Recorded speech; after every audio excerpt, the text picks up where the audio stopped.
Good. Boom! And we're on. Another episode, Squeeze the Neck podcast. Today I've got with me Anna. Bezuglova. I was going to try, but she does it better than me. Thank you very much for coming on the show. Thank you. We actually met a long time ago, back in 2015, but we reconnected again, 3-4 weeks ago? Yeah. In Ido Portal's, what do we call it? Movement. It was a pop-up session. Pop-up session. There He you go. was here for something else, and he decided to let's get the people together. Yeah, and it do was this thing. great. We had a good time. So back in Barcelona, kids, sunny Barcelona. But we'll get into a bit of that later. But earlier on, I was lucky enough to be in your monthly induction type session. Yeah. Yeah, and it was fantastic. I turned up injured, and I was a bit worried about it, but it was all good. We all worked out, and everything was fantastic. The reason I bring it up, first of all, I want to ask you if you don't mind describing what movement is, because you did a little bit earlier, and I thought it was great. So if we can capture it on here, tell us what movement is. It's a big concept. It's not that easy to describe it in a few sentences or in a few words. And in general, I would say that the words are not a great medium to describe what movement is. But we need to use language in order to try to point at the experiences. So movement can be many things, but the practice that we offer and the way that we look at things is making sure that an individual behind everything is addressed, and meaning that we are not only consisting from like a mind somewhere and the body on the other part of the equation, but it's important for people to understand that all of this is not just like two entities that can be connected somewhat, but it's a single unified thing that needs to be addressed. So, and the practices that we're using, they are aiming at development of an individual through different physical tasks, and not only physical, but in order to really address me, Anna, and transform myself and improve myself, I need to address all parts of me. And this dichotomy of this like mind-body thing, it exists because of different flavor of experiences that we have. Like when I'm experiencing an emotion and when I'm hitting my leg on the counter, we experience it in a very different way. However, things are processed in the same place, which is your nervous system. And this is the thing that we're trying to reshape, and we're trying to kind of mold into a different entity through engaging with different tasks that look from the outside like this different fun movement disciplines, let's call it this way. But in reality, what we're looking for is what unifies things rather than just being busy with the shape of it externally. Because there's much more commonalities between dancing and fighting, for example, or between, I don't know, climbing and weightlifting. You can find the things that unify those things, and you can address them if you know how to create a process.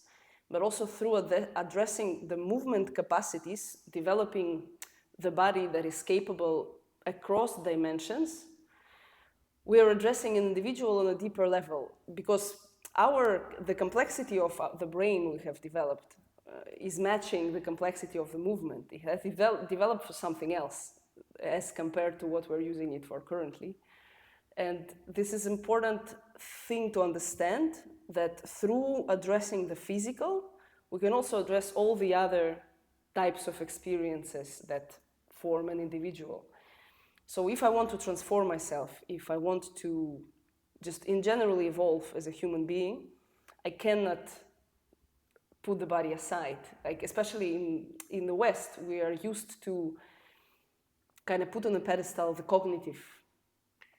And it is great, and this is something to be developed, but it has to go together with the physical as well. And it has to match, because we have people who are incredibly efficient in collecting and relating data, but then you give them a very simple physical task and they're not able to do it. So what is intelligence exactly? For me, a person who is not able to, recognize where his left leg and his right elbow is, there is some form of intelligence that is lacking. Mm-hmm. So, and you can, people have been talking about different types of intelligence, physical intelligence, emotional, etc., etc. But for me, it all has to come in one package, and it all has to be addressed. And it's not exactly answering the question what movement is, but at least trying to map things around it as the best I can. No, I think you did a great. I mean, the reason I wanted to get this on it first, I've explained it somewhat on different podcasts, and I basically, mix of gymnastics, some this, some that, and now you got it, kids. But so yeah, that's why I wanted to get your view on it, because as I said, we met under Ido Portal, sort of, 2015, I think it was in Copenhagen, was the first time I remember coming in contact with you. But tell us a bit about yourself, where you come from, how you got into the movement thing, and everything in between. So I'm originally from Russia. I was born in USSR, as we were talking. Sorry, the reason I say this, just to cut you off there, I've got a bit of a fascination with sort of old school Soviet Union, sort of old training, all the kind of bits and pieces. So I'll probably dive into that as we go. But we can go into this because there's a lot of valuable things that happen there, except all the other bullshit that have been going on. But I left Russia 15 years ago. And I first lived in Indonesia, in Bali, and then 13 years ago I came to Spain. And this is where I currently live, and this place, the school that I'm running, is located in Barcelona, Spain. So I kind of was physical always. I did some sports, because in Russia it's part of your upbringing. You cannot, now it's changing a little bit, but I grew up in the 90s. And there was always something physical that you were doing, even if it's just like your parents will drop you off the street and you're climbing the garages and the trees and stuff like that. So physicality was always existent in my life. And I even started at some point pursuing the path of studying that, but I dropped off university. I never continued. And I was kind of floating through life, doing all kinds of weird jobs just for the sake of getting money, until over 10 years ago, I found out about Ido. I met him. Someone mentioned his name. I looked through the internet, through all the things that I could find back then. There was a blog, there were some videos on YouTube when there was still no millions of tutorials that you can find now. And I got fascinated by that. So it pulled me in. I saw that there is something there more than just the physical practice. And when I came to Barcelona, so things are in life that are happening spontaneously, I would think. I think they are the ones, we can call it the destiny or fate or whatever. I don't know what it is. But the first job I found when I came here, and I didn't have papers when I arrived, so that was an issue. The first job I found that allowed me to work without legal status was teaching bootcamp classes. I exaggerated my experience in the CV, and I talked to the guy, and this was arranged. So I kind of started working in the fitness industry, not because there was something I was looking for, but because I had certain experience, because I did all these different sports when I was younger, and I even thought about going into it as a career, even though I dropped this idea. Okay, now I'm in this situation, this is the job I can do, so let's go for it. And through this, eventually, I was just training at the beach, and someone came over and said, oh, can I take a picture of you? And we met, and we started talking.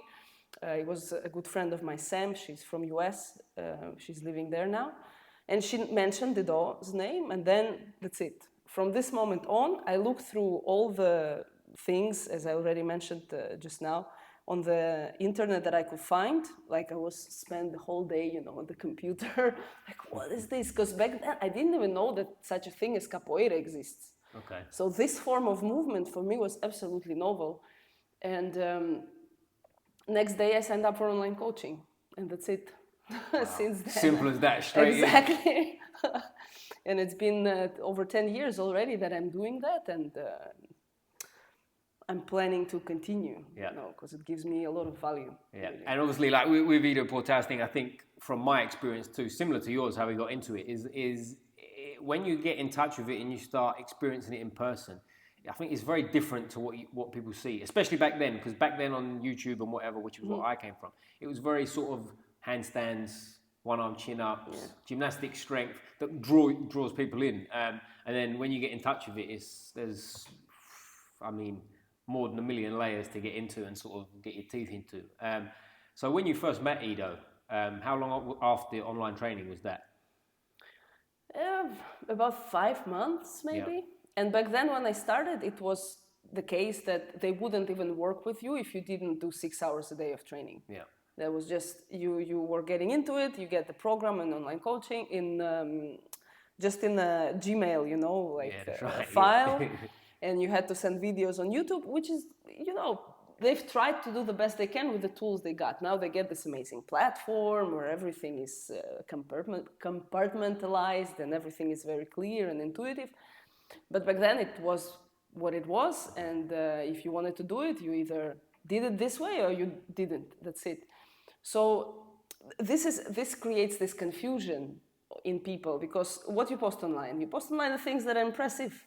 You don't post online, standing for an hour and moving your pelvis in this minuscule way. You post handstands and acrobatics and stuff like that. So people have this idea, like they describe what movement practice is. I do a little bit of gymnastics, a little bit of yoga, a little bit of BJJ. When in reality, from the outside, it can look like this.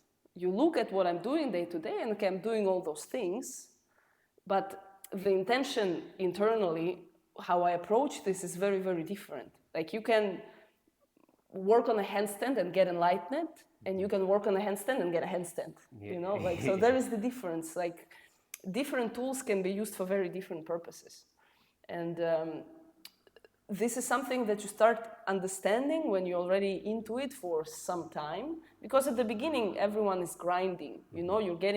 You're covering kind of this layers that are missing in most people who don't have any physical practice when they come to that, like strength and mobility, etc. If you don't have a handstand, it's a good thing to learn to do, because it gives you like an extra dimension to move in.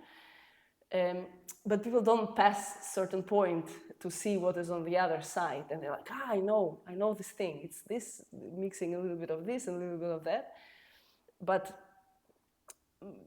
been doing it for 10 years, I don't know what it is. Like, what I'm saying are like my assumptions, my way of assessing it, and I'm trying to engage with these ideas, and I'm trying to have contact with Ido as much as I can. But every time I peel another layer of the complexity that this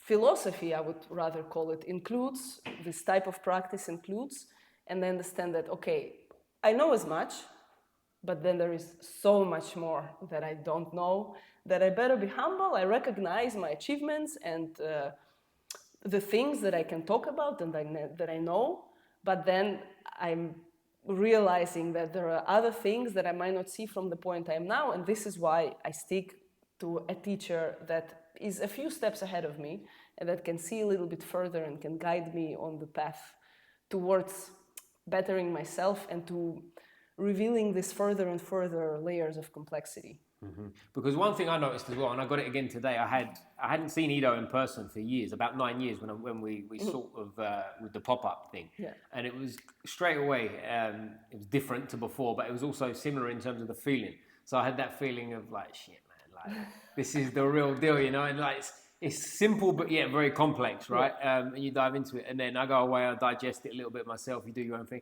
but you get back into sort of your life, right? I do a lot of jiu-jitsu. Anyone who follows this channel knows it's very martial arts heavy.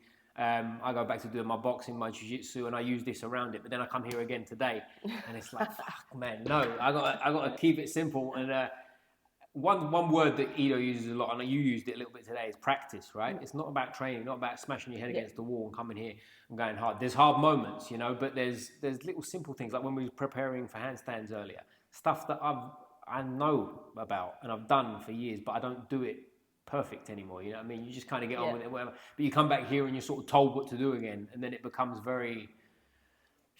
Here we are. This is the real source. And one thing, and it says it on your wall here, Bamboo Body. It says movement education. It's not movement training. It's not movement CrossFit. Not movement whatever. Because London, I mean, maybe it's everywhere, but in London you find 1,000,001 movement teachers, but they're glorified CrossFit teachers or yoga teacher that does a handstand. You know what I mean? So coming here, I would recommend to anyone to get hold of someone that does the real thing, comes from the source, and it's authentic. I forget what my point was, to be honest with you, but I'm going on it. But to get to sort of it's not the movement, right? It's movement.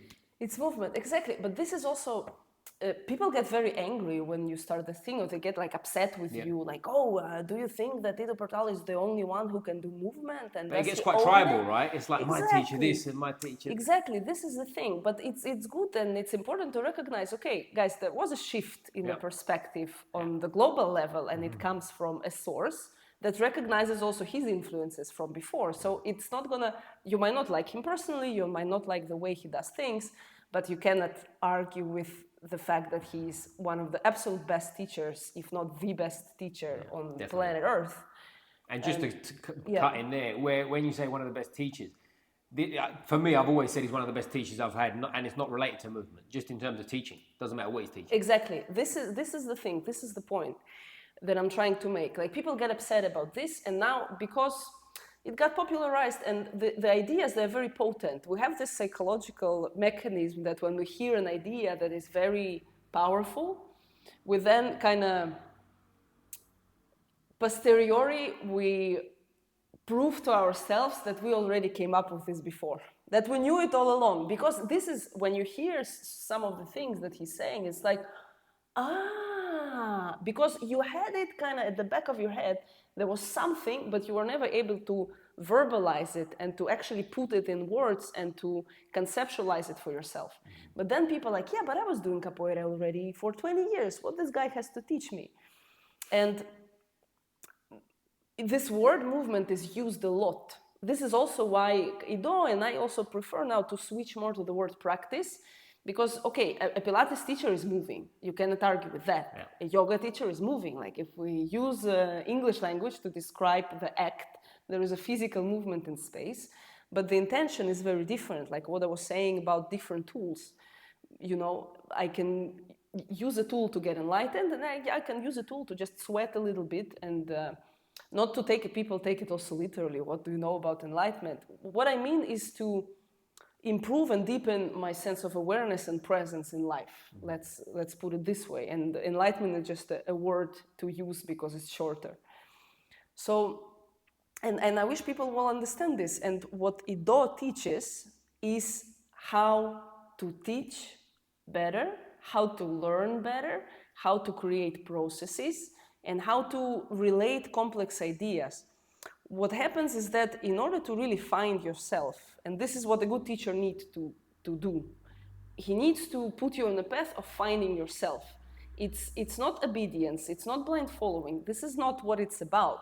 But there should be a period of time first for you to prove that you're a good student.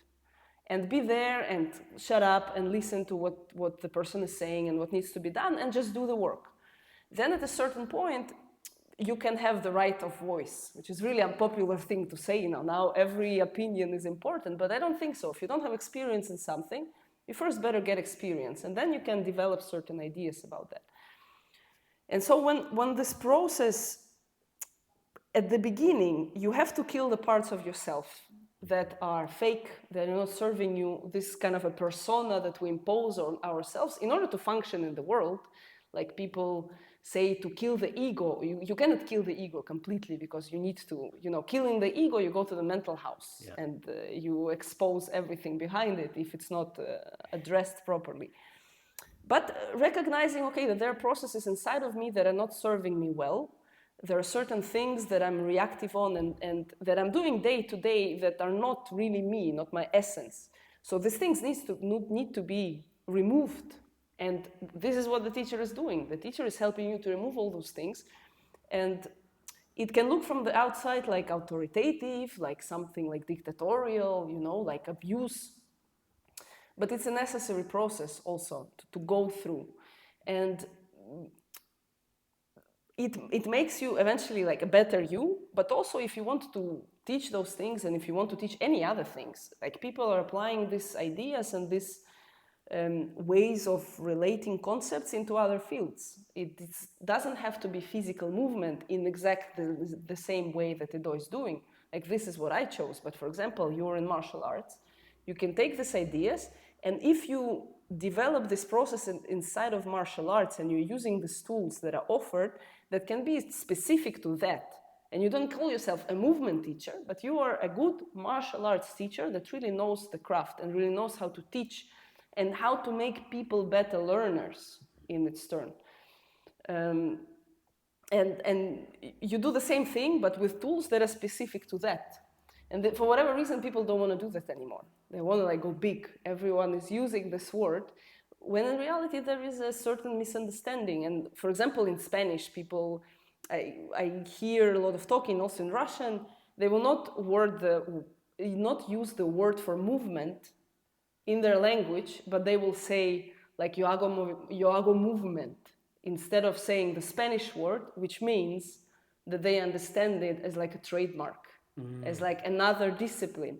This is because in English everyone uses movement, but I think the understanding is similar. Yeah. So when I hear people who speak in Spanish or in Russian, they use, like they make a Russian or Spanish phrase or any other language, and they use the English word movement, it means that their understanding is as if of, okay, that's another yoga, that's another CrossFit, that's another discipline. I want to put it in a box. Exactly, exactly. Because people like that, and Ido spoke to me about that many times, both in groups and personally, how people like a box for something. Yeah. People like to say movement or, yoga so they can understand it. We was once in Berlin with like a mentorship with Ido, and there was a group of us, and we was outside in a public park, and we was doing all kinds of flowing stuff on the ground, balancing on it. And from the outside, it probably looked a bit sort of like kung fu-ish type thing. It wasn't, but for the person, the guy came up and he was speaking to Ido, and he was saying, "Oh, are these guys going to fight soon?" And Ido did his best to sort of explain whilst teaching to sort of, but he needed a word. Do you know what I mean? He needed, but what are you doing? And Ido eventually said to me, "It's a movement thing." And he goes, "Oh, a movement against what?" And he was like, "Well, no, not that kind of move." And it was like, it's difficult to explain and give him a box. But to go back to the point you was making, I think it's important to keep learning, right? To keep stripping it back, because coming here, as I said, when I go to jiu-jitsu and whatever, I'm at a certain level, and then you go to the handstand, and if I go to a normal gym and I'm doing my handstands, I'm at a good level and stuff, but then you wind it back and you come back, and if you're doing it for the sake of doing a handstand, like, what are we doing it for? There's no end game, right? Because to a point, a handstand is just a handstand. Until you qualify at a certain level of a handstand to move on and use your handstand for a broader sort of. Do you agree with that, or am I just mumbling? Yes, I agree with that, and there is also something to be said about when you're engaged with this type of practice, which is very varied, and this addresses this like underlying principles that I was talking about at the very beginning. What happens is that your body becomes better at the things that you do not do. This is a sign of a person who practices movement, and not just different movement disciplines. So when I encounter something new that I haven't done before, like, I don't know, I haven't played football ever in my life, I've been practicing this thing, and I go and I play football. There will be some sort of information already inside of my body that I can apply to football, because I have downloaded the principle. So like the external situation is not that important. So immediately I pick it up. Like, for example, I started doing jiu-jitsu a couple of years back. And I had experience with striking sports. I did Muay Thai back in Russia for a couple of years, but I never did any body-to-body contact in my life. But it was like I was 8 years into this kind of practice. And I went to the class with a guy. I took a private with Jan Cabral, a teacher here. I don't know if you heard of him, a very good teacher with an amazing academy in Barcelona. And like, he didn't want, because I was a beginner, and he didn't want to give me a class.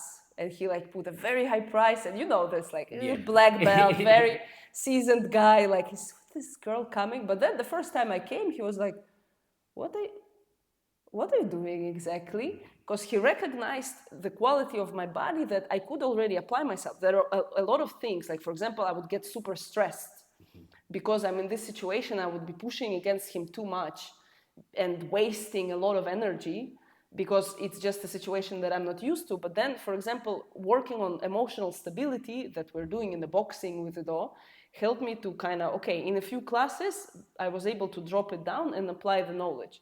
But also in the way that my body is organized, I came to the class for the first time in my life ever, and I already had something there that I could apply. And the guy was really surprised. He was like, wow, this is this is pretty impressive. Like, tell me what you have been doing before that. So this is the sign of a practice that really develops something, like, so it's me that is addressed, Anna, my movement, my capacity to solve things and to come to new situations and have something there already, and not be a complete beginner and don't know where the right and left is. Yeah. So this is also what this type of practice gives you. But if you're just practicing separately, a little bit of this and a little bit of that, like for example, handstand gives you a great understanding of how to invert. And if you control inversions, it's not only the handstand you can do, but other arm balances and headstand and all the different roles and situations in wrestling. For example, when you're going upside down, a person who didn't have this experience on a takedown will get completely confused. But if you're used to be turning upside down and you're being taken down in jiu-jitsu, for example, from standing, you're not going to be completely disoriented.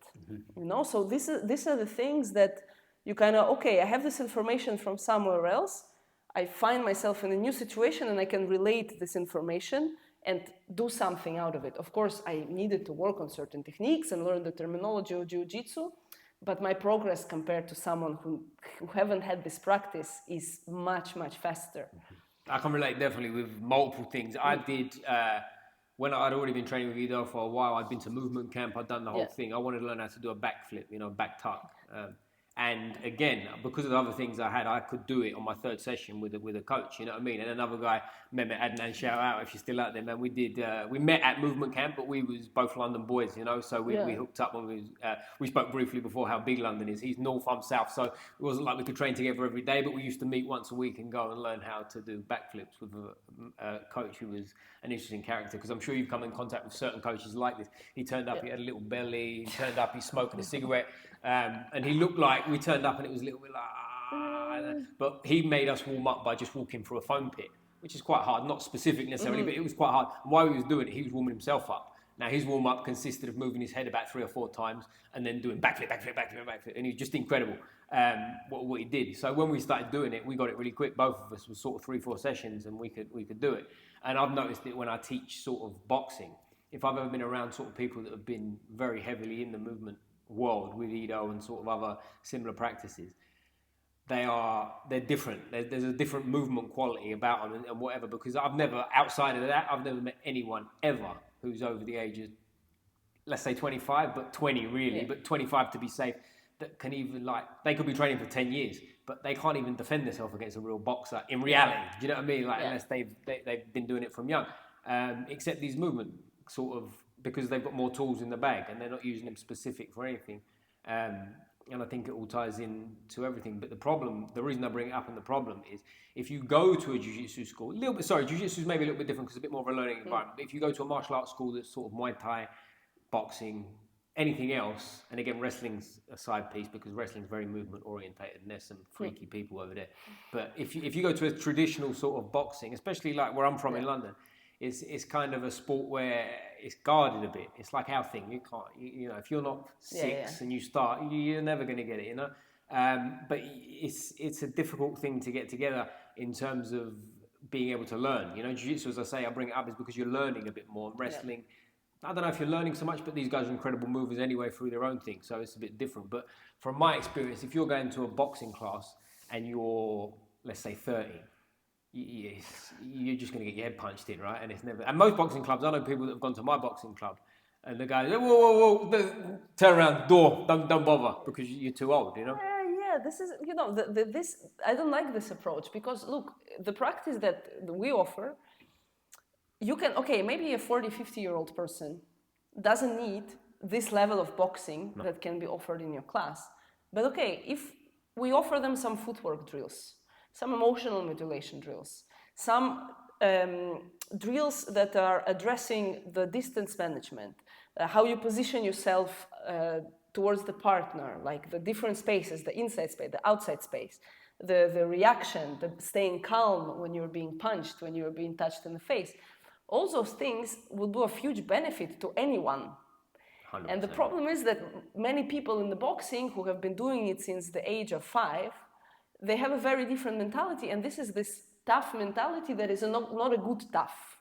It's like, I'm gonna punch the bag until I'm bleeding, you know, or we're gonna just spar with each other until we completely destroy ourselves. Like, does it really make sense? Like, you don't see really high-level MMA fighters fighting in the sparring with full force. You damage your body too much. Exactly. And they understand that. Like when you go to boxing, a lot of the times, and it's changing now, of course, there's more access, but certainly when I started, it's very much like everyone beats each other up, and then if you're any good, then you get more attention, and then you start learning a bit more. But initially, it's like, yeah, just, you know, you can hit the bag. But this is the thing, and in many places it's the case, like dance education. In the best dance schools, they don't really have a curriculum. They like bring different teachers in, they give classes, and it's like a meat-grinder training. Yeah. If you go on the other side, you become a professional. Yeah. You know, and same thing with the martial arts. Okay, you come, we have this class, nothing is adapted to people. And look, when you have a martial arts academy, I understand that you would want to train people to compete, especially people who used to compete themselves. There is this edge of, you know, getting into the game again. But this is fine. But then you can also help regular people who can come there and can have something, because it gives you also a certain level of confidence and it doesn't fuck you up in this way. Yeah. Like learning a beginner how to punch with a bag, you know, this is, okay, this gives you a certain feeling of, okay, I'm doing something because there is a sound. But do you really learn how to punch when you're hitting something and you don't even know how to connect your body? Yeah. Like in the morning in the class, we did the empty arm practice. Yeah. If you want to teach someone how to really punch well, you send them to the beach to throw stones in the sea. But this is unheard of. If you go to a club, it's like, can you punch?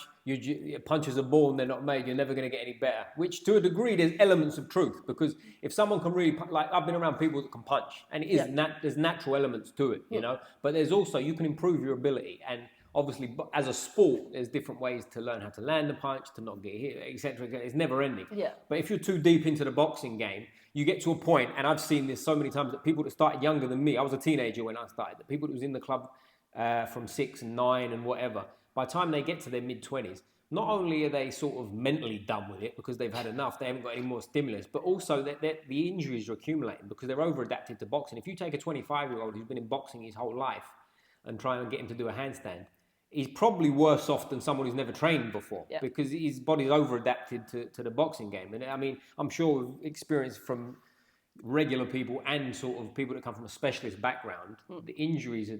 There's a lot of injuries, but they're also different injuries. Am I right with that? Yeah, exactly. It's look, when you're doing something very narrowly, like this is the price you pay to being specialized in one discipline. Your body shapes into what you're doing. And especially one-sided sports, it's even more. Exactly. Like, and good coaches, they will make you do both sides because they know that you will be like very uncompensated. People, for example, who do the disc throwing in Olympics and like javelin throwing, they are good coaches, make them do it on both sides. Otherwise, they become a Quasimodo over the course of life, you know? So when you're doing boxing, okay, this is the position you're in, so your body is getting shaped into what you're doing. But in order to be efficient and moving, okay, I want to box now, I'm going to the boxing class. So this will be the way I connect and organize my body. And then when I'm going to a dance class, I'm going to do something else. And it will be pretty ridiculous if I come to the boxing with the ballet mentality and vice versa. But this is also, it gives you this idea of kind of changing heads. But I have to have this capacity of my body to go in a very basic terms. I must be able to flex my spine for the boxing stance, and I must be able to extend my spine for the ballet class. Yeah. But this is something that can be addressed also in professional sports. Like not everyone needs like this broad of a philosophy, this broad of an approach to physical practice. In my view, everyone should do it and everyone should benefit with it. But I already passed the time that I believe that I can save the world with it. So who wants comes and they take what they need. Yeah. But also, if you use these tools into preparation of professional athletes, first of all, their career can be much longer. Mm-hmm. Second, you can develop really what is the word? Really impressive. That was the word. Really impressive skill in them, because as you see, like people who have this type of practice, there's something different about the way they move. Yeah. So you can, okay, if the person can already punch and they're doing it in a very intuitive way, because they have been doing it since the age of 5, when they're 25, let's say now, for 20 years they've been punching. They have this already established, the connection with the ground, the moving of the mass inside the body. But if you twitch it a little bit and you bring to the surface these concepts of like, okay, empty your arm. There is the way to connect your pelvis in a different way. There is a way to connect to the floor in a specific way. There is the transmission that's going on. And you give them just this bit of information and you practice it for a very little time. They will improve tremendously in what they do. Yeah. So this is, and also approaching like, okay, you're a boxer, you're all the time in this stance. Then maybe if after the boxing practice, you work a little bit on your back extension, you're not going to be so lumped and crooked overall. And it's not going to hurt your performance all the way around. It's going to improve your performance because now you have options. Yeah. If your body is shaped into something, and this is the only shape that you can take, you have very little choice about what you can do. So the more options you create, the more you can address in any given situation, and it will serve you in your specific sport. Yeah. The problem, and firstly, I agree with that 100%. But the problem with that is if someone doesn't explain it as well as you do, all you do is you end up with a boxer, for example, or a tennis player or whatever, doing shitty gymnastics to complement it. Yeah. And it doesn't. It hurts them. It injures them. Because the amount of people I know, and I've been guilty of this a little bit myself. You start doing sort of heavy training in another field, like with boxing. Before I sort of found the movement stuff, I went to CrossFit and I did Olympic lifting, and all it was doing really was giving me sore elbows when I was punching. You know what I mean? It was like, but I wasn't. You know, you're not mature enough to understand it and sort of put it together. But there's I don't know if you're aware of John Danaher, jiu-jitsu teacher, probably if not the best, one of the very best jiu-jitsu instructors in the world. And he has amazing philosophies on many things, really. But also when he talks about training. He talks, and again, if I'm butchering this comment below, correct me, but it seems like he's talking about, to a point, before you're an expert, you should be training in a broad sense of things. You could be working your flexibility, your mobility, your strength, your this, your that, your everything. But when you're at a certain level, and I think the example he used was Gordon Ryan, who's probably, again, the greatest of all time in jiu-jitsu. He used the example like it wouldn't benefit him to go and work on his flexibility or mobility. It wouldn't benefit him to go and do it because he's already at an elite level now. So he'd have to go and adapt his jiu-jitsu skills. He'd have to learn new ones. He'd have to go away from what made him great, etc., etc. So for him, when he gets to a certain level of specialization, it is more specific to jiu-jitsu where you go away from movement thing. Now, firstly, I want your view on it, but also my mind on that says that's good for a period of time. So when Gordon Ryan's doing that, and obviously, listen, I ain't going to tell Gordon Ryan how to train for jiu-jitsu, obviously, right? But he's that can run into problems down the road. Now, Danaher himself has got hip replacement, I think knee replacement. It's not quite that clear-cut because he injured himself badly when he was a kid, when he was 13, and he's just kind of like, he went at jiu-jitsu and just got on with it, like old school tough mentality of just take ibuprofen, I think he said, and do what he needs to do. Russian way, actually. To get through it. And I think he said, and again, correct me if I'm wrong below, guys, but I think he said from the age of 13 after he had operation, there was no MRIs, it was not, the surgery was 1980s New Zealand primitive, and it was like basically after surgery his knee never straightened again. So everything up the chain from that took the beat in his posture, his hip that he eventually had to have replaced. But what's your view on sort of the specialization thing that he speaks about with Gordon Ryan specifically? He's at a level where he's almost, sounds like he's saying he's graduated from being too much of a mover now. Look, when people are aware of the price they will pay for this and then choose to do it anyway, it's fine. But they need to be aware of the consequences. But also, I'm not sure that this is completely true because yes, he could be hyper specialized on doing that and working specifically on that. If he would have someone who has tools for him to improve in his specific situation, he could improve and he could have much more longevity in his life and his career. So, and this is, like people said that there's this toughness, especially in the martial arts. Like they see, people saw Ido with McGregor and they were saying like, the touch butt in the park. They weren't understanding what he was doing. He was giving Conor something very, very special there. And you could see it in the way that he was moving at the time. Then, the way he developed further overall can be discussed. But for example, now a few weeks ago, Ido was here working with a football player from Barca. And the guy, what else also has to be said about many professional athletes, that they are good at what they do, despite the training that they do apart. Yeah. So most football players in the highest level of the field, in Barca, in Real Madrid, you see their physical training. In Chelsea. In Chelsea. Fucking hell, you look at this and it's like, that's mental for someone who knows something. Yeah. The thing is that because these people are multimillionaires and they can pay a lot of money, all the people around it who are personal trainers are using it, and they don't have enough knowledge to also address it properly. And there, of course, there are coaches that are great, but if you would have these tools, like what I saw with this guy and Ido in a week, like it was 5 days of training. The guy is already professional athlete, the highest level. The improvement was clear, and the guy, he was, the schemas were a little bit broken, but it gave him something to work on and to expand his career, but also to not, this is important to not lose yourself in it, because people are so over obsessed who are in professional sports with the results, with the achievements, which is fine, but they are losing themselves. And when their career is over, they are done. Like many people, I know in Russia, for example, people who compete in the highest level in Olympics, after they get this medal and their career is over, alcoholism, drugs, like depression, all kind of stuff. It can be done differently. It's just people need to get an education and get better tools to work with them. Because many people, many coaches, okay, someone finished the sports science university. You talk to these people sometimes, and people say,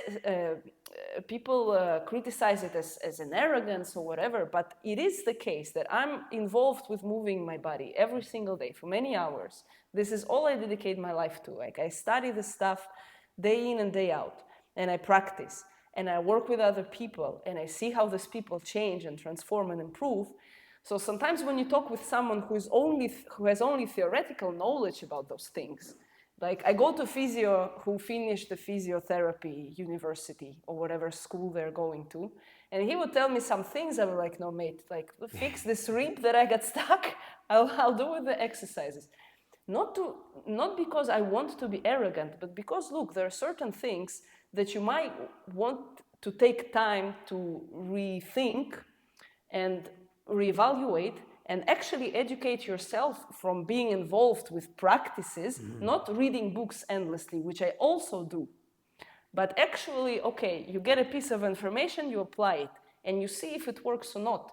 Because sometimes when you're actually involved in the physical practice, sometimes I read books about movement, and I can tell you with pretty high level of certainty if the person has physical practice who wrote this or not. Yeah, okay. So it is, if Gordon Ryan would take a few classes with Ido, specified for him, not going into all this philosophy and all these things that I'm talking about, which are, these people, they might not need it. If you're not interested in this, it is fine. But okay, you want to maintain your career, you want to not suffer from pains, like in your 40s, 50s, whatever. Go, get certain tools, apply them to yourself. You're not gonna get worse at jiu-jitsu. No. Because you're already so good at jiu-jitsu, like nobody can spoil that, man, come on. But you can improve something, like there are little glitches here and there that you might not see because you don't have the terminology to think about it, you don't have the tools to address it properly, and there are people who can help you with. And there are other knowledgeable people, apart from Ido for sure, who can do those things, but people are not seeking that. They are, they're staying with what they know, and they have this idea, okay, I know the best way, it is the only way, that is how it always was done, and we're never gonna change it. But this is, information is being updated. Yeah. Even if you are following the science have updated things that 30 years ago we thought were true. So, but it takes time to implement it. But if you're actually involved with practicing and with educating yourself, and you have this humility of understanding, okay, there are a lot of things that I don't know. Let me figure it out. Let me really seek the best teacher, the best source of information, the practices around it that I can somewhat distill, digest, and implement into the other field. So this is something I think that is missing, the continuous education. I don't have a certificate, and I don't want to get a certificate in anything, But yeah, I tell you what I took from that too is because back in the day I'd done a lot of things where I tried to get too good at too much to benefit my sort of martial arts training, you know. Yeah. And I think, and you tell me what you think, is it to start in a small way and add things that benefit that. If you're if you class yourself as a footballer, a tennis player, a martial artist, you don't have to do the broad movement thing. Like today we were practicing handstands, right? Yeah. Some people got no interest in handstands, so if you give it to them, they look at it and they kind of shy away from everything. Whereas if you give them a small little piece that they can digest and add to their practice, and then build little bits and not take giant steps, this is where I personally have found more gains. And then as a sort of almost like a byproduct of that, you end up getting bigger gains in elsewhere, and this helps this, and together they help that, and then all of a sudden, your practice as a broad sense of things is moving forward. Exactly, I agree with it 100%. Because, look, this is like really big thing to wrestle with. This is very complex. People sometimes like in events with Ido, which he has like this long-term intensives lately, and there are new people coming in. And you sometimes see, and I like look at the faces of people, and they're horrified by listening to these things, like, and these ideas of how you can transform yourself, and how basically the message is your life is your responsibility. Like, people don't want to hear that, man. Exactly, people don't want to hear that, and they look at this like, what the fuck? I want to do some handstands. Fuck, but they paid shitload of money. Yeah. Too late. Exactly, so they have to go through the whole thing. So, but you see people, and then when they go through the event after, it's like, oh my life, oh my God, this changed my life. This is the most amazing thing I've ever done. Okay, this is there. Yeah. This is a possibility. But in order to live like this, like, people don't want to live like I'm living. I don't see a better way to live life than I do. But I wake up really early in the morning, I do the morning practice, then I work, then I do another practice, then I work, then I read a book, then I work, then I do another practice, you know? So my whole day is busy with meaningful things. Okay, in the evening, when everything is done, I can sit and I watch a movie, but I'm trying to all the time be engaged. Like, my practice is 24 hours a day. Like, I don't know, I'm sitting across my husband, I'm practicing to be present to the person and not pick my phone, you know, yeah. And like, these are the things that I'm engaged all the time to pay attention to myself, to be responsible to my reactions on things. Now, for many people, this is too much. People hear it's like, what the fuck is this sect? I don't want to have anything to do with this. This is fine. It's okay. Yeah. It's for everyone, but it's not for everyone at the same time. But what you're saying is absolutely correct. Take the tools. Take some tools. Don't call it the movement practice. You took some tools from the movement practice and you apply it in a specific narrow field. But you need to know, like what you were saying before, if I'm a coach and I went to a motion workshop and I learned these movements and I learned the handstand and whatnot, and then I go to a boxing academy and I make everyone do handstands and gymnastics, it's like, you have a tool, you don't know how to apply it yet. Yeah. So you search for the tools that are specific to what you're doing. And you go to all these workshops, and okay, there's a lot of information. You don't have to teach everything that you learn the next day. And that's a mistake too. That's a big mistake. That's a big mistake that most people do. Like the workshop that Ido did the other day, he made it up at the spot. Yeah. Because he knows what he's talking about. He knows the concepts, he embodies them, and he creates things at the moment depending on what the group needs. What people miss is they write all the exercises, and then they go the next day and they do a movement class with all the exercises that they've learned from Ido Portal at the event. They miss the whole point. Yeah. If you'd listen to everything else he's suggesting, you could do your own exercises, your own practices. You can develop things that serve people. Yeah. There is also this problem to be creative for the sake of creativity now, especially with social networks. I need to post the most impressive Instagram reel that exists so I get attention. Like, there is another side of this. But if you deeply understand the concepts, you can apply them. And you need to know that, okay, maybe this information doesn't serve me in this specific situation, but I need to research and I need to investigate and go deeper into what I need and I want to offer people. And then, like, I never could understand why people would go to a workshop and then the next day they teach these things from a workshop when they cannot even do the thing from the workshop. Yeah. Like, I go to the workshop, I practice the things, and now 10 years ago, it wasn't maybe as present, but I didn't start teaching handstands until I could do a 1-minute handstand. You know what I mean? Now I'm even more careful with that. And if I don't understand something fully yet, I leave it behind. I have a lot of notebooks from a lot of events with a lot of concepts and a lot of ideas and a lot of drills that I have never taught to anyone yet because I didn't have time to practice them. I don't understand fully what does it mean.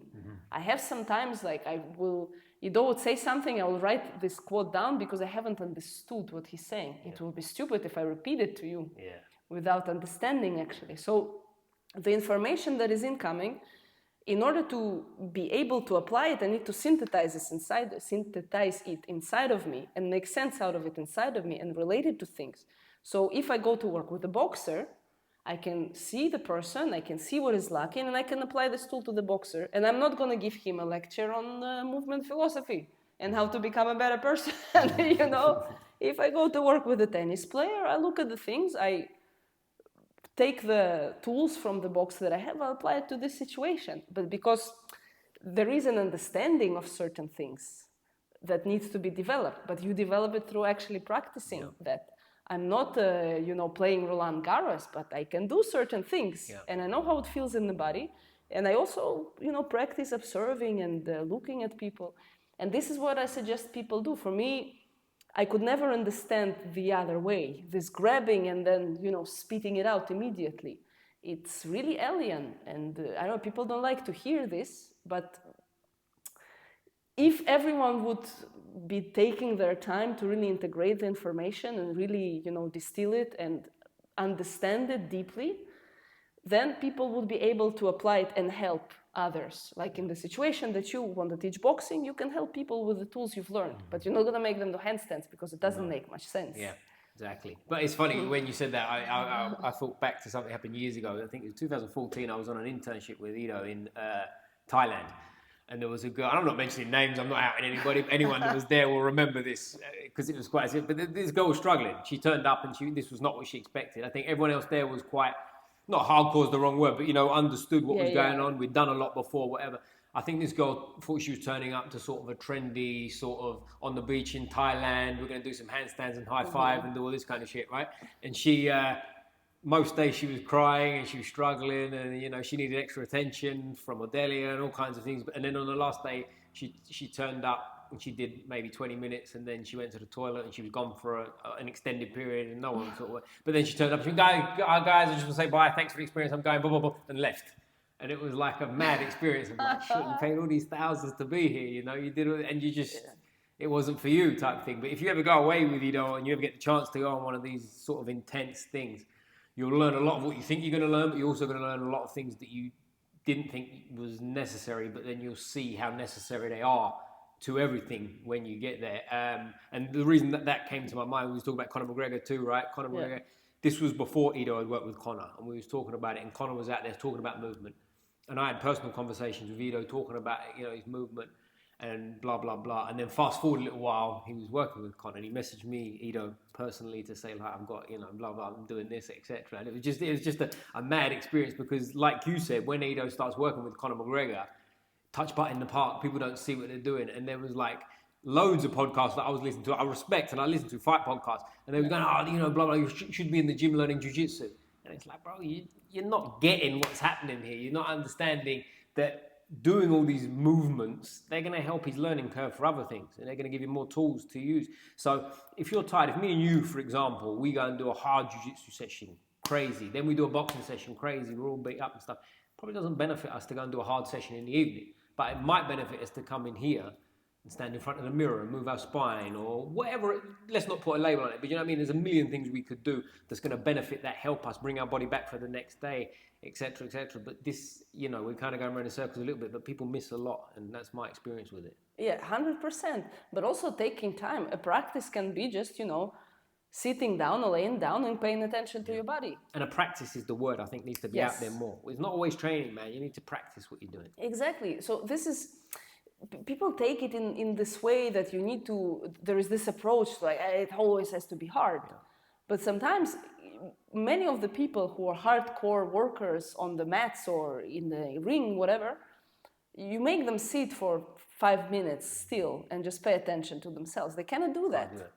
But then maybe there is where something that will help you to develop further Especially lies. nowadays with the phone, right? Exactly. Try and take a phone off someone. Like I did a couple, well, maybe 5 years ago now. I tracked how much time I was using on social media. It was fucking incredible, man. It was hours. I was like, man, I had to be aware of it. I actually deleted things off my phone.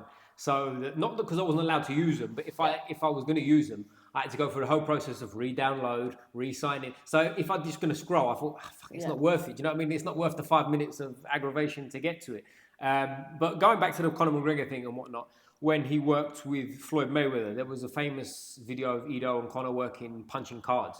Yeah. And people, you know, boxing people I knew was going fucking nuts, you know, like what the fucking. And then they'll see he got beat by Floyd. It's like, there's a lot of moving parts to that, right? Firstly, he's fighting Floyd Mayweather. He went 10 rounds, and you can say what you want. He was doing, to me, for someone who's never boxed, I mean, he has boxed before, of course. He was a world champion martial artist, the best in the world. But for someone who'd never boxed at that level to go with one of the greats is an impressive thing. And if we take it from that, we go back to sort of when he was working with Ido heavily, and when it was the fight that always stands out for Conor McGregor is the Eddie Alvarez fight, right? I don't know if you've seen this fight, of course, right? This is the famous fight. And for my opinion, one of the best performances in UFC history in terms of individual performance that night. He was fantastic. And you can see it if you know what you're looking at. He floated in, he had his hands behind him. But everything was nothing. It was like he was honed in that night. He got kicked in the leg at one point. His leg kind of buckled, but he didn't even react really. He just kind of got back to his thing and it was perfect, right? And it wasn't even a fight. Exactly, because there is a certain difference in the mindset.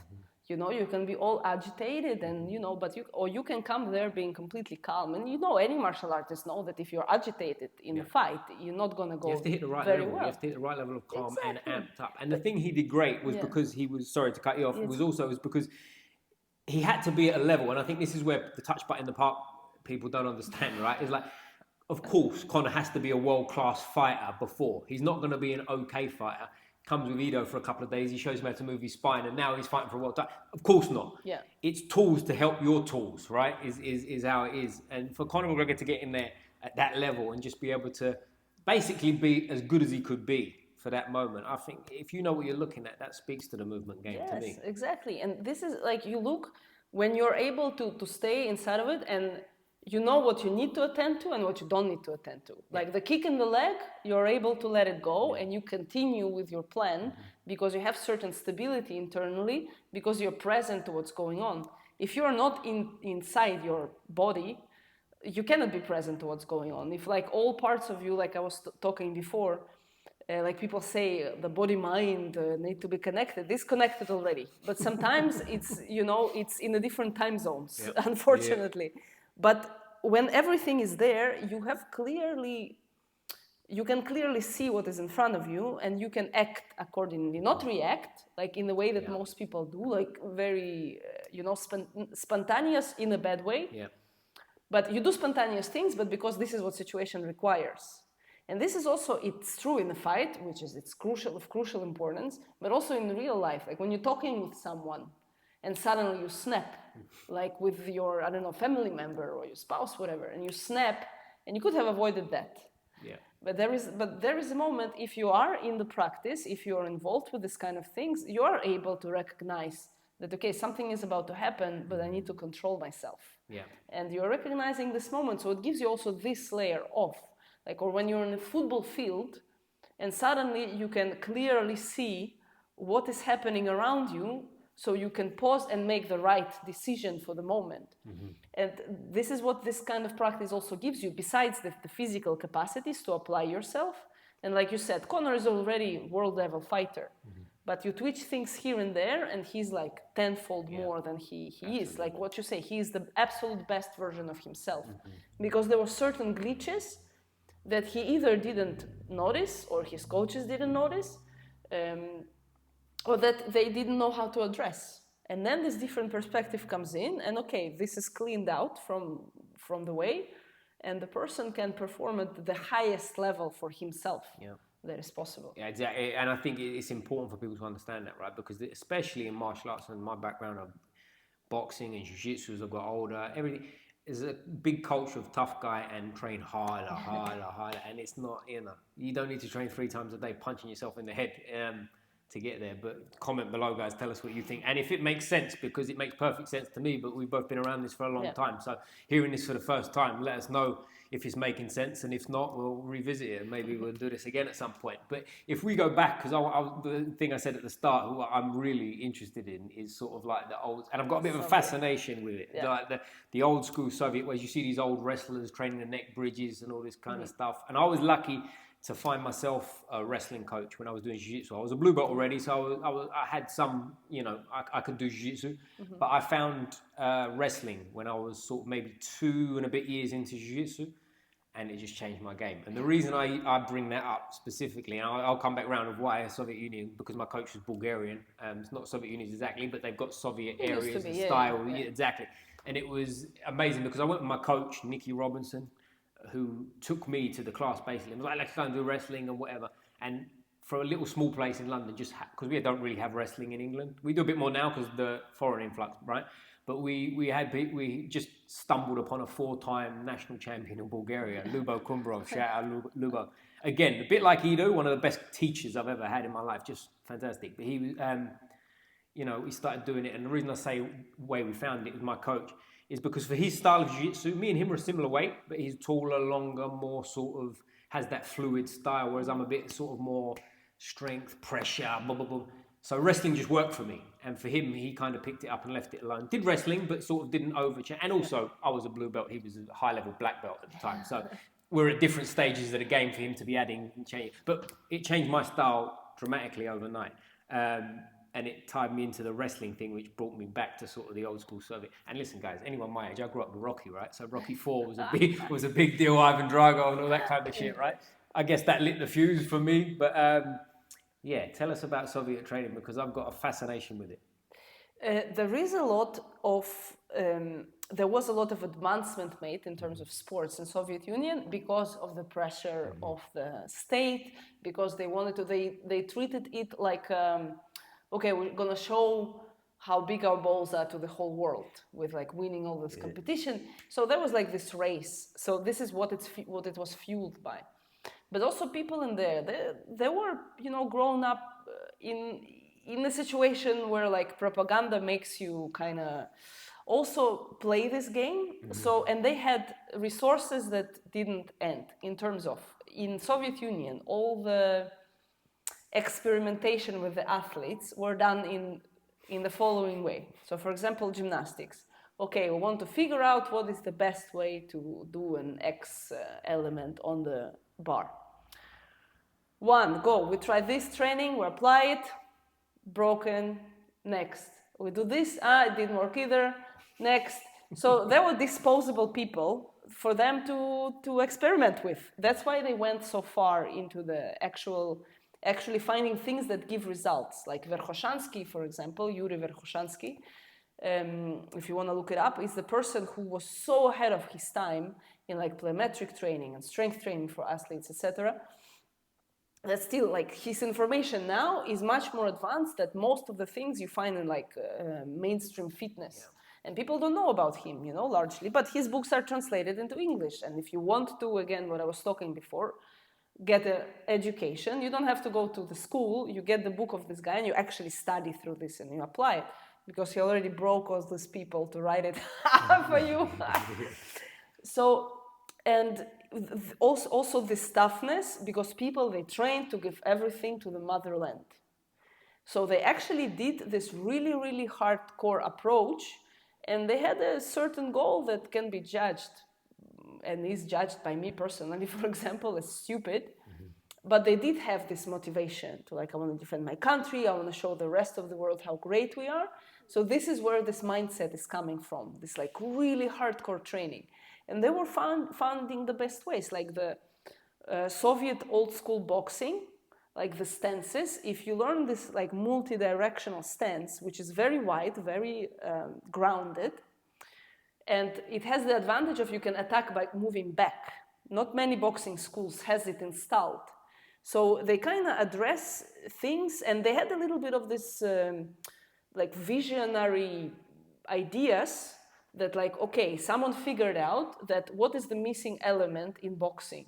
Okay, when you're going back, there is something that is not working, and if you're able to attack while you're moving back, then probably we can have an advantage. And they figured a way to do that. They came up with the way that the stance is working, the weight distribution in the feet, etc. So all these elements, they came into all these different fields because, I mean, gymnastics, boxing, weightlifting, athletics, they had a very impressive results in almost all of these fields for this reason that I just mentioned. And it's still useful, and it's still, some of these things are pretty much ahead of the time, even now. What was it like growing up for you? Did you experience some of this? Was you put into sports to sort of see what you was good at and all that? Because that's the sort of myth. I don't know if it's true. Yeah. It was a traumatic experience. Because I always look, they measure you when you're a child. Right. And they look at you and they see like your phenotype and into what you will grow up. And what age are we talking here when you say a child? So when I was 7 years old. So baby, like really young. I wanted to do gymnastics. Okay. And I really wanted to do it. Like it was something that I looked at these people doing this crazy stuff, and I really wanted to. So my parents, before I did ballroom dancing from 6 to 7, and then I was like, So my parents took me there, but because I'm too tall for gymnastics, they were like, nah. And if you are not fitting into it, was like at the beginning of 90s. If you're like not fitting into the mold, your parents could pay and they would train you, but you will be kind of like, yeah, do this. And they will be really concentrated on the people who can become champions. Yeah, wow. So I was discarded and my parents didn't have money to pay. But my school looked at me, it's like, she's really good for sprinting. And they made me do sprinting, like athletics, 100-meter dash I was doing. I hated it. I hate running till this day. It's the activity that I would never choose to do. Like because it was so, and they forced me, and they would like send me to all these competitions, which I never did well at any of them ever. But this was the experience. Okay, you're built for that. You want to do sports for free. You're gonna do that because we can, build because that's maybe the a one you might champion. be a champion. Exactly. So they were not interested in Anna, in developing a little Anna and take care of her. They were like, okay, can you be a champion in gymnastics? Too tall. Here, you're better built for that, so go ahead. And then, I dropped it when I was a teenager. I was like fed up with this and, drugs. And what's the situation? Do you have to do it? You don't have to, or how does that work? You kinda... Is it just pressure? There is pressure. Yes, there is pressure. Like school wants you to, like, look, when I was 12 years old, they made me run half marathon. But because, look, it makes no sense. Anyone who knows about sports, like 100-meter dash and the long distance running, there's absolutely it's running, but it's absolutely two different things that had nothing to do. Because in the school I was at, there was nobody else who did running. And they needed to send someone in like regional competition for long distance running. They were like, Anna, send her, she's running. And I was like, it was horrible. Imagine you're 12 years old. I was completely unready to that. I was puking up. It was horrible, like really traumatic shit. Yeah. But they force you, and then they're like angry that you're not doing well. I was like amongst the last ones who arrived, of course. But you feel bad. Because they told you like, you lost, like you are not worth anything. Like there is this mentality.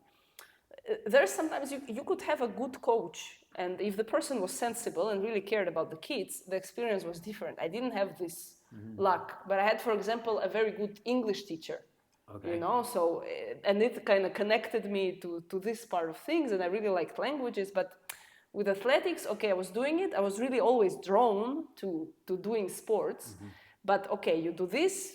And that is it. We don't really ask you that much. And then like we had a PE class in school, just regular. Like you go, you do the horse, whatever, you jump again, the rope climbing and stuff like that, which is pretty cool actually. I think like here they just play football. Yeah. I think it's changed as well. Like in England, I can't speak for here, but in England, it's changed in my lifetime massively. Like I have a sister who's 12 years younger than me. It's not that much really. Yeah. But the difference in our schooling was like, we might as well have grown up 100 years apart. It was incredible. Yeah. Like when we was doing primary school things, we did that. We did like the rope climb, Like the- climbing apparatus, jumping over things, blah, blah, blah, as well as sports and football. In England, you can imagine football in poor areas, boxing is massive, right? But ski. Yeah, exactly. But yeah, we don't do, not too much show jumping. Yeah, but like my sister, they didn't really do anything. It kind of seemed like they went to a system of just do sports, so they don't teach her to use anything. It was like today's football, today's basketball, today's tennis. Yeah. Just see how good you are at it. You know? Yeah, exactly. And if you're not good, you just sit and just nobody play, like paying attention to you. And then people develop aversion to physical practices because of that, Exactly. because they're being bullied for that, or because teachers treat them badly because they cannot do certain things. If you're a teacher, you have to have a process for anyone. If you see that this kid is not good, chubby, whatever, uncoordinated, fucking find a way to make him coordinated.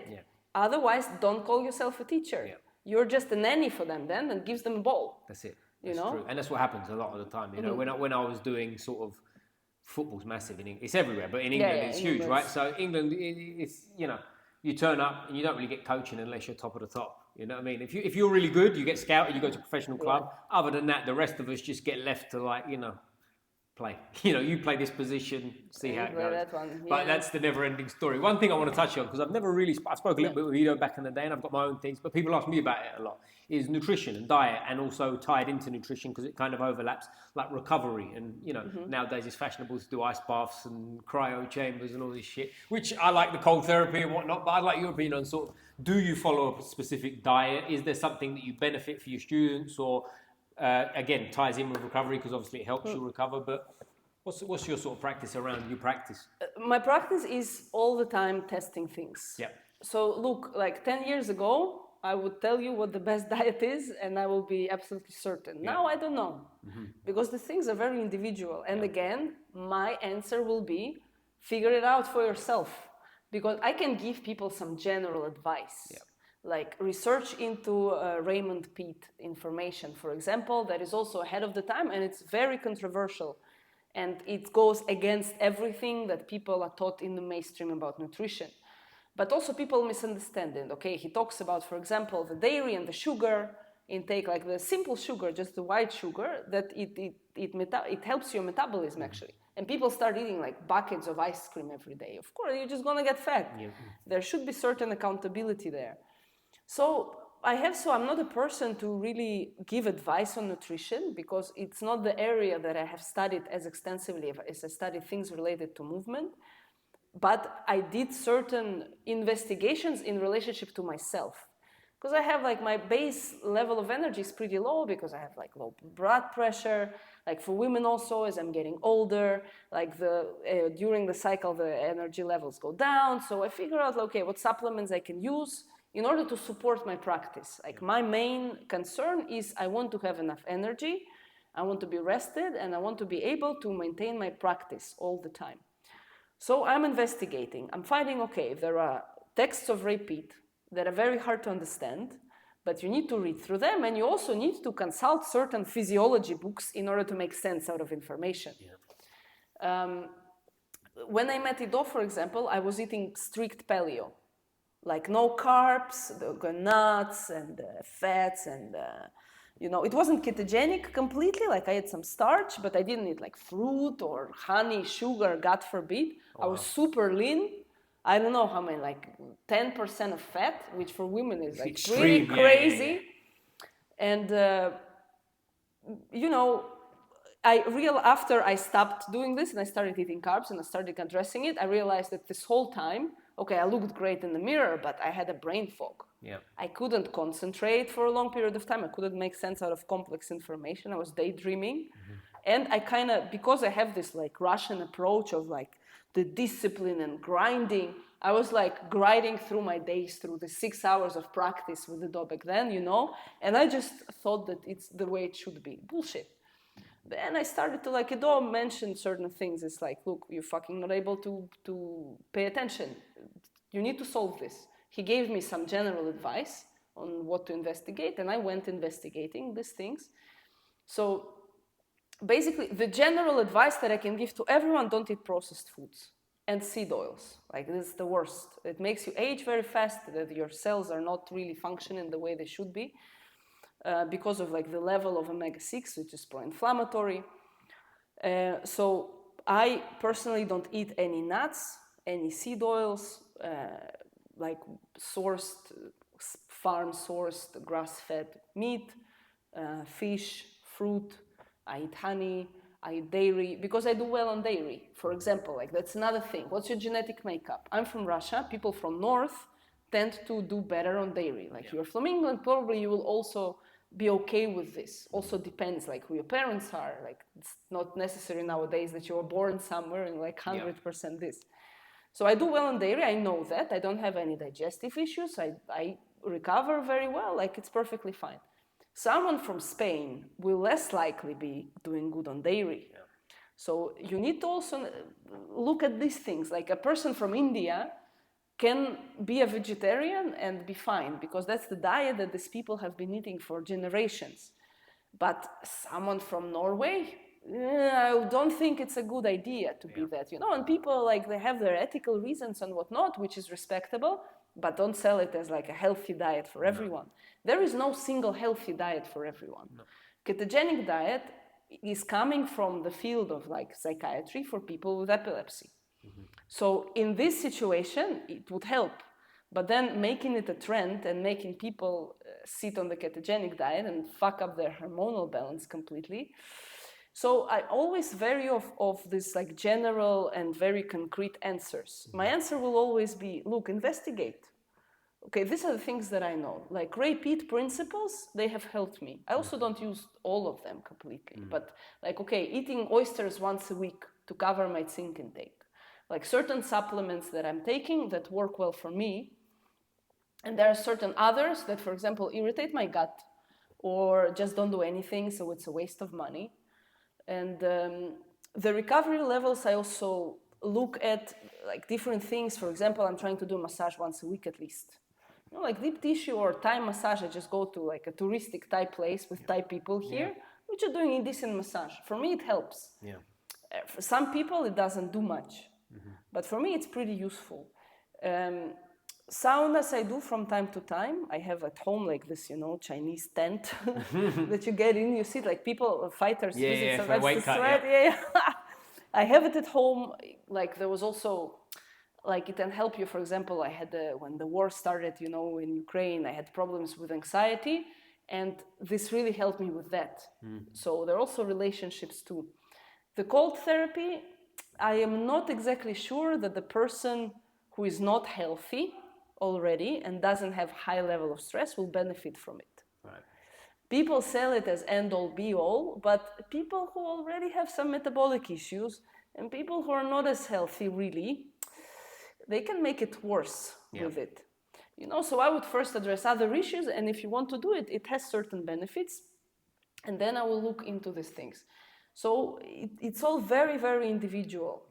And like, I can share from my experience, this is what I know, this is what I do.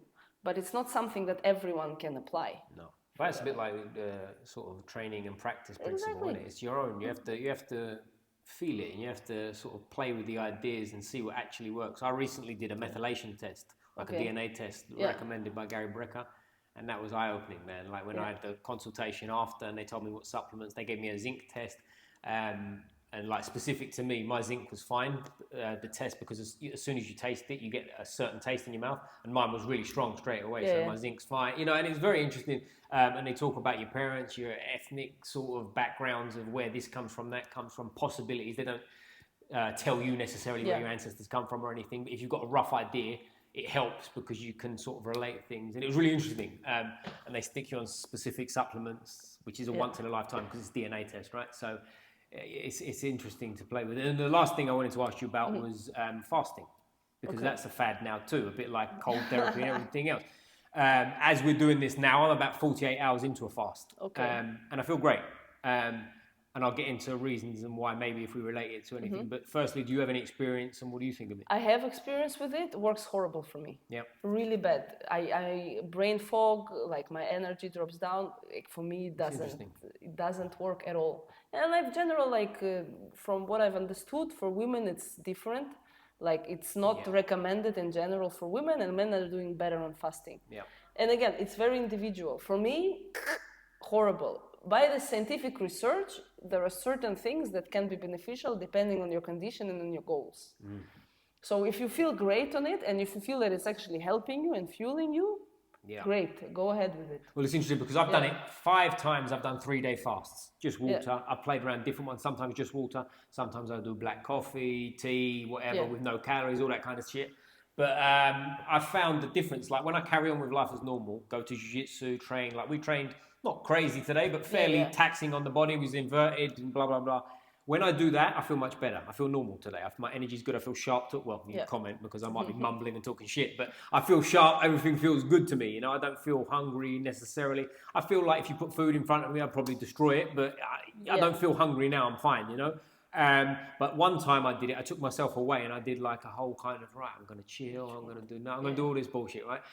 And it was the hardest time because guess what? All you're doing is thinking about food the whole time, and it was difficult. So for me, doing it normal, and I've listened to GSP talk about it in his experience. I just train as normal, and I get on with it, and I get a lot of benefits from it. But again, like Anna says, you play around with it. And look, I eat less than I used to during the day. I do too, yeah, absolutely. Because definitely, if I eat too much at lunchtime, then the second session and like the second part of the day that I have to work is like, you know, it's hard. My digestion takes a while, you know, to settle. So, but then in the evening, I'm kind of fueling myself. But in general, like it also with age, I think it's changing. Like I'm not eating as much as I used to. But with fast, recently, like a month ago, maybe or so, I did like a gut cleanse that requires you not to eat and like drink some horribly tasty fucking drinks.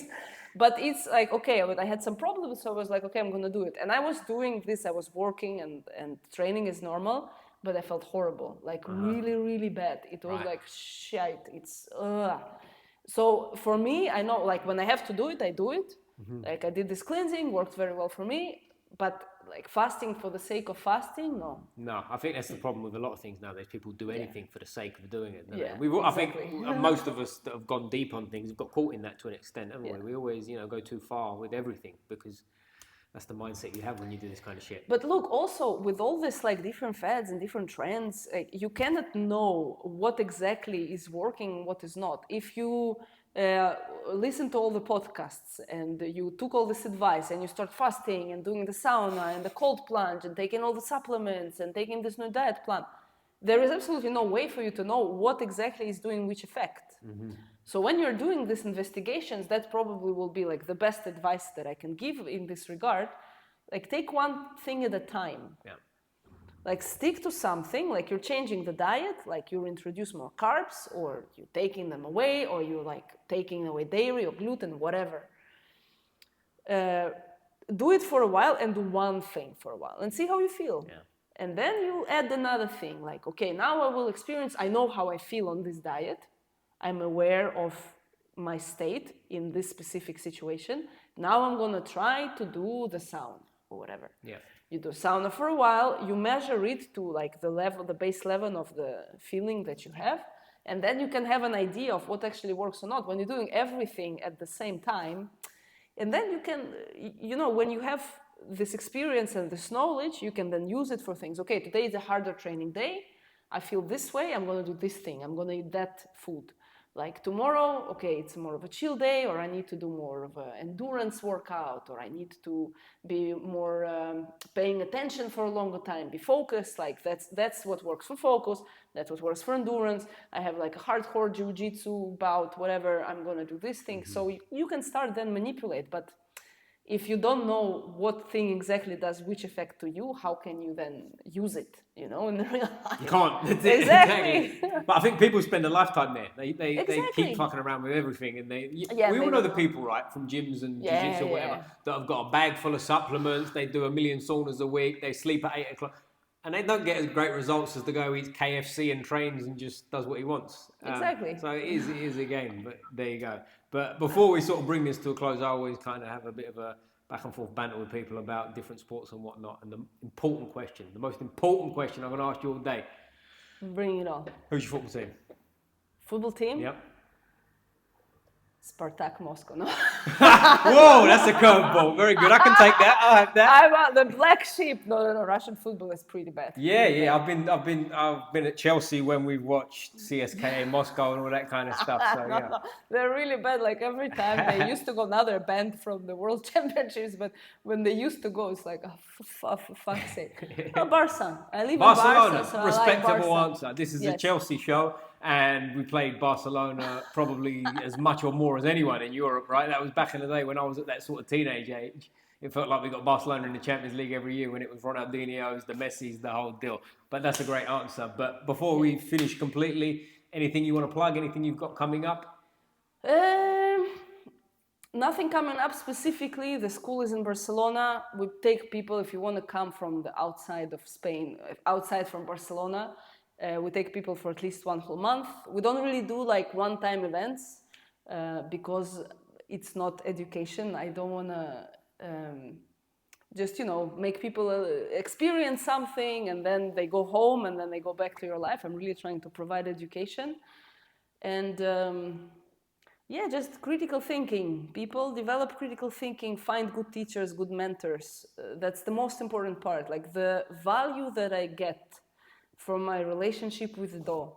Like this person, he's pulling out of me the absolute best version of myself. Like every time we meet, every time he supports me through hard times. Like, because it's also, sometimes he pushes me. Sometimes, like, I had this problem, with anxiety when the war came up, and the person was really supportive and very gentle and was, okay, try to do this, try to do that. And in general, like, this transformed me completely. And if you would have a mentor like this in your life, the person you can trust, the person that really wishes the best for you, stick to that. Yeah. That's the people underestimate the importance of this kind of relationships. People think that they can get everything from YouTube. Now the information is everywhere.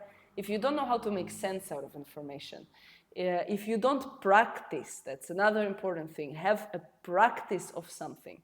Be a craftsman. And whether it doesn't matter whether you break bread, you do boxing, you are going into more of this broad philosophy thing, go deep.